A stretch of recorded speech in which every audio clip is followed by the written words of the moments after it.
Hey Rotus, Hey, Valentine. what's up? Double double. Fine.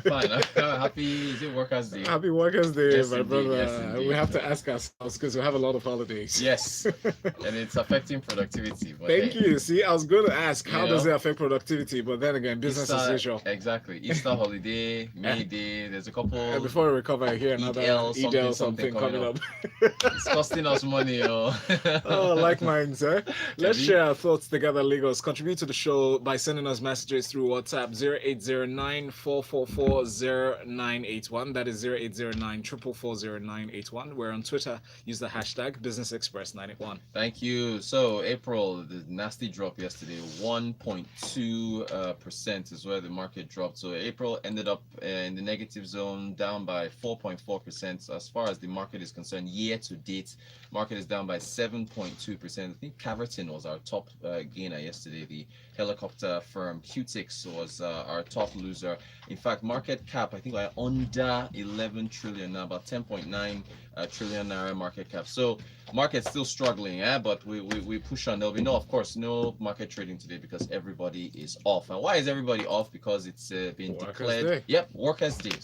So Valentine, there's some questions I was thinking about. Okay. And let's see if we can take this one at a time. First of all, when we think about the Nigerian worker, is the Nigerian worker properly adequately compensated?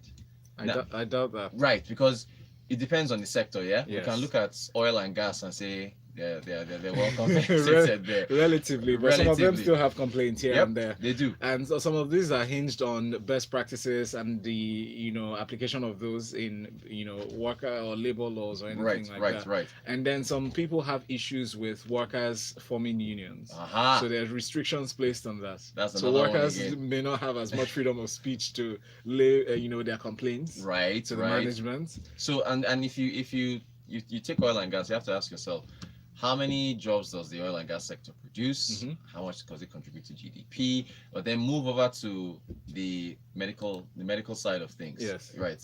If you look at the number of doctors that have been clearing out of the country, you would say no, Nigerian worker is not adequately compensated. Right. Or teachers, right? The health sector, the education sector. Education sector, are they properly compensated? Now, of course, with teachers, you want to split it and say, okay, private sector teachers probably paid well. Public sector teachers, that's a different story. But then even within public sector, if you're a public sector worker for the National Assembly or the Senate, then you're well compensated, right?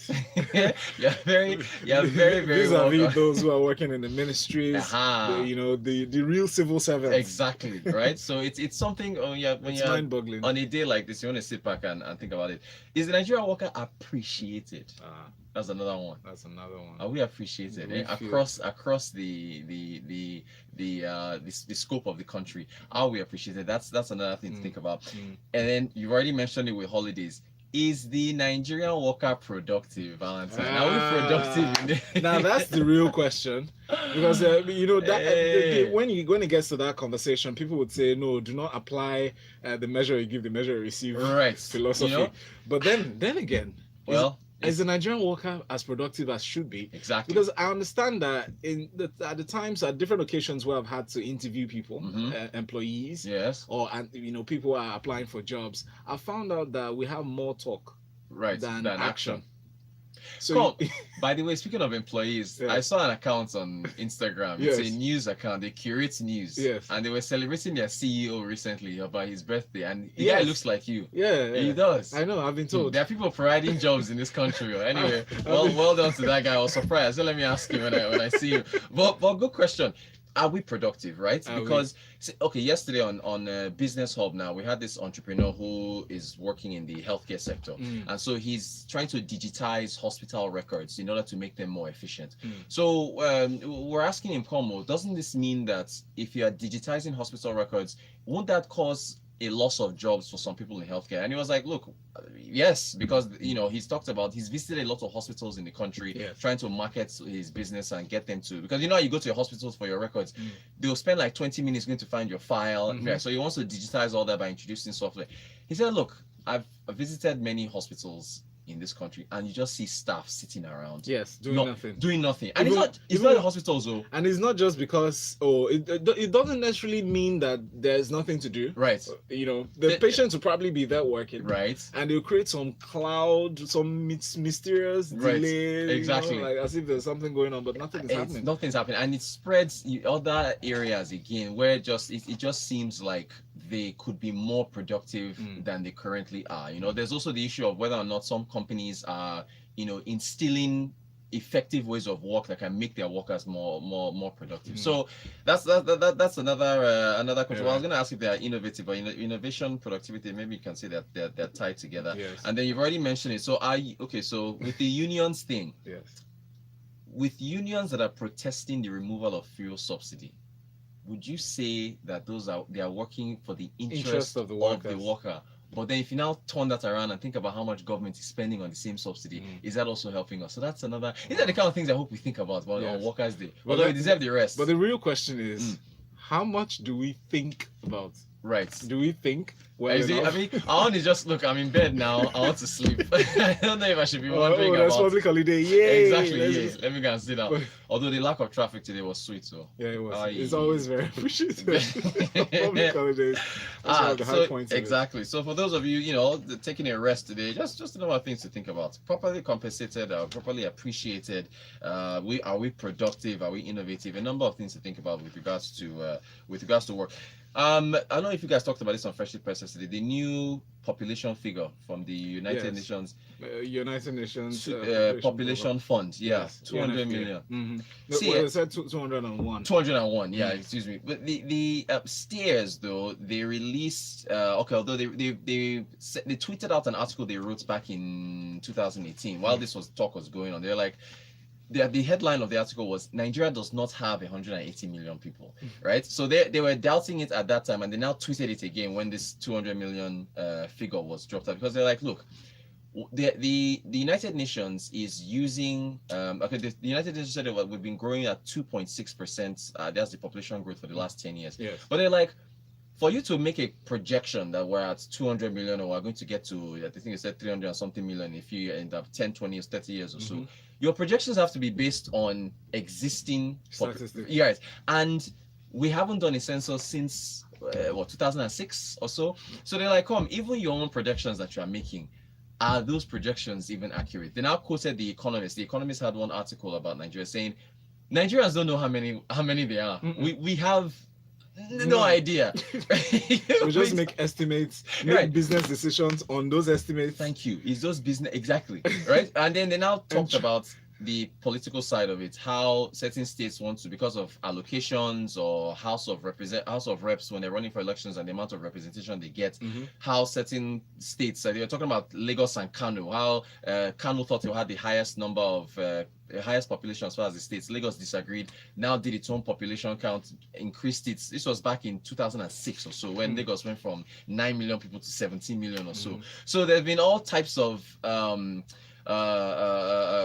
arguments as to how many we really are, you know. But the fact is though that we are growing. And if you look at their figures though, they it kind of works out, because they said 200 million, the working age population out of that is about 108 million. If you now take the labor force, I think labor force is about 84 million as a percentage of the 108 working population, you get about 77%. So you remove your 23%, which is unemployed, right? Yes. It tallies with the 20% figure that's been banding around from the Bureau of Statistics. Exactly. So in that regard, it makes sense. It makes sense. So maybe we are 200 million. Because I really, from the margin, from the conversation, from the statistic that it dropped as the UNFPA, I do not think it's far-fetched to imagine that Nigeria's population grows by 3 million each year. Yeah, right. It's probably accurate. Yeah, it's possible, because they also talked about, I think Nairametrics was also, in the article they wrote, they talked about our fertility fertility rate. I think it's about now it's about 5.3 children per woman. The one that was most worrying or worrisome was the story, or rather the argument of what do they call it now, the mortality rate, the life expectancy now dropping to 55 years. 55 years, exactly. That's the one. But see, Europe's fertility rate is like 2.2 children per woman. I think Asia is 1.8 or something.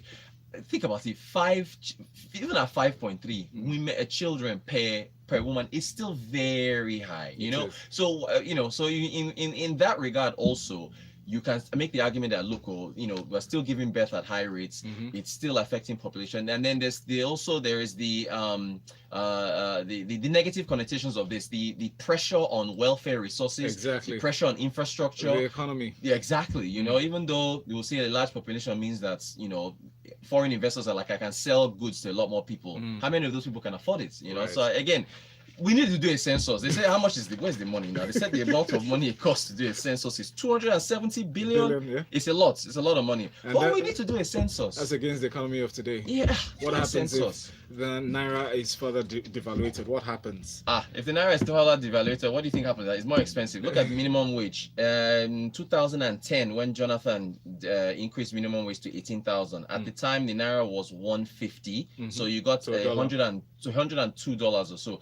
Even now that they've doubled it to 30,000, Naira is at 365. It's about $82 or so. Yes. So your minimum wage back in 2010, so that's devaluation. They devalue again, right? Your purchasing power just continues to fall. Reduce, yes. Yeah. So that's Elle sent us a message on WhatsApp. Elle says, the Nigerian worker isn't productive. My colleagues are so entitled and badly behaved. See what saying? Elle, that's harsh. Shani says, hi Rotus, one day you guys will have to explain how the market cap is calibrated when new shares are listed. Well, again, market cap, you take the number of shares existing, you multiply by the cost of the shares, and that's how you get your market cap. So trust me, the stock exchange, they do the calculation properly when those new shares are issued. You're welcome, Shani. Thank you. And Emma from Akoka says, well, the productivity of the Nigerian worker is the real question. Appreciation and compensation for me are down the pecking order.